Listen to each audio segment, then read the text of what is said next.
আসসালামু আলাইকুম। এই সালামটা ঠিক হলো? সালাম দেওয়ার নিয়ম কি?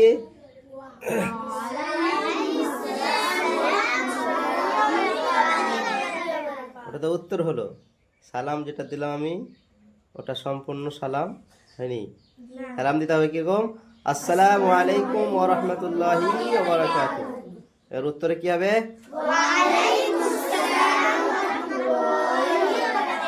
কেউ যদি শুধু শুধু সালাম দেয় আসসালামু আলাইকুম তাহলে তাহলে উত্তরে কিন্তু ওইটুকু বললে হবে না, ওয়ালাইকুম আসসালাম নয়, পুরোটাই মানে যে সালাম দেবে তার থেকে সুন্দর করে উত্তর দিতে হবে ওয়া আলাইকুম আসসালাম ওয়া রাহমাতুল্লাহি ওয়া বারাকাতুহু। কি সাহাব আলমগীর বাদশাহ না দেখাও তোমার খানিক দাঁত নাই জানতে পারিনি বেশ।